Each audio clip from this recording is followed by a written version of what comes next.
नमस्कार. नांदेड जिल्हा निर्मित महाभूसंपादन प्रक्रियेचे संपूर्ण डिजिटल व्यवस्थापन करणाऱ्या महाभूसंपादन.in या संकेतस्थळावरील लडार land acquisition digital archive room या भागात आपले हार्दिक स्वागत आहे.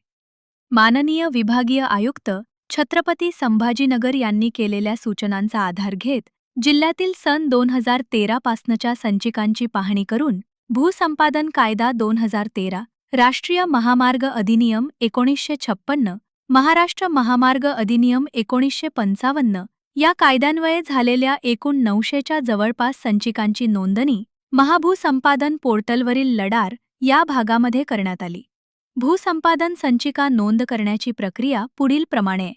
सर्वप्रथम महाभूसंपादन संकेतस्थळावर उजव्या बाजूला लॉग इन बटन दिसून येते. त्यात लॉग इन केल्यानंतर आपणास मुख्य पृष्ठ, अहवाल, लडार आणि अभिप्राय हे मेनू दिसतील. त्यातील लडार मेनूवर जाऊन भूसंपादन निवाडा नोंद वही पर्यायाच्या साहाय्याने भूसंपादन निवाड्याच्या संचिकेतील माहितीची नोंद करावयाची आहे.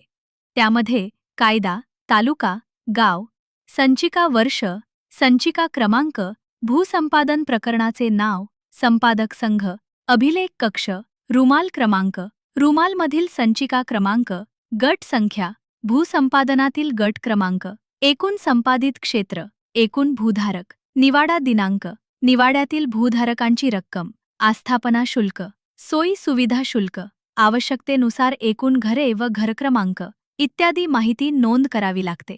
या सर्व माहिती आपणास MIS तयार करण्यासाठी उपयोगात येणार आहे. ही सर्व माहिती सेव्ह केल्यानंतर संचिका यादी तयार होते.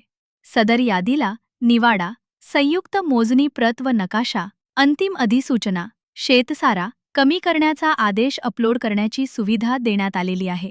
या सर्व बाबी अपलोड केल्यानंतर भूधारकांच्या नावाची नोंद करण्यात येणार आहे. ज्या भूधारकांचे नावे नोंदविण्यात आली त्यांच्या नावासमोर त्यांचा CC फॉर्म अपलोड करण्याची सुविधा भूसंपादन अधिकारी यांच्या लॉग इनमध्ये उपलब्ध आहे. उपअधीक्षक भूमी अभिलेख यांना लॉग इन देऊन त्यांच्या लॉग इनमध्ये कमी जास्त पत्रकासाठी आवश्यक सर्व दस्तऐवज पाहण्यासाठी डाउनलोडसाठी उपलब्ध आहेत. सदर दस्तऐवज पाहून त्या प्रकरणात कमी जास्त पत्रक तयार करून ते अपलोड करण्याची सुविधा देण्यात आली आहे. यानंतर तहसीलदार लॉग इनमध्ये सर्व कार्यवाही पूर्ण केलेल्या संचिकांची यादी व सोबत दस्तऐवज पाहून तलाठी यांच्यामार्फत कमी जास्त पत्रकाचे 7/12वर अणमल देऊन 7/12 अपलोड करण्याची सुविधा आहे. वरील सर्व प्रक्रियेचे तालुकानिहाय, संपादक संघनिहाय व भूसंपादन अधिकारी निहाय MIS सुविधा उपलब्ध आहे. फायदे: जिल्ह्यातील एकूण भूसंपादनाची अचूक माहिती उपलब्ध होते. संपादित क्षेत्रातील खातेधारक व प्रलंबित 7/12 नोंदींची माहिती मिळते. प्रलंबित कमी जास्त पत्रके व 7/12 नोंदींचा गावनिहाय आढावा घेता येतो. नोंदी प्रलंबित राहिल्यामुळे होणाऱ्या अडचणी टळतात.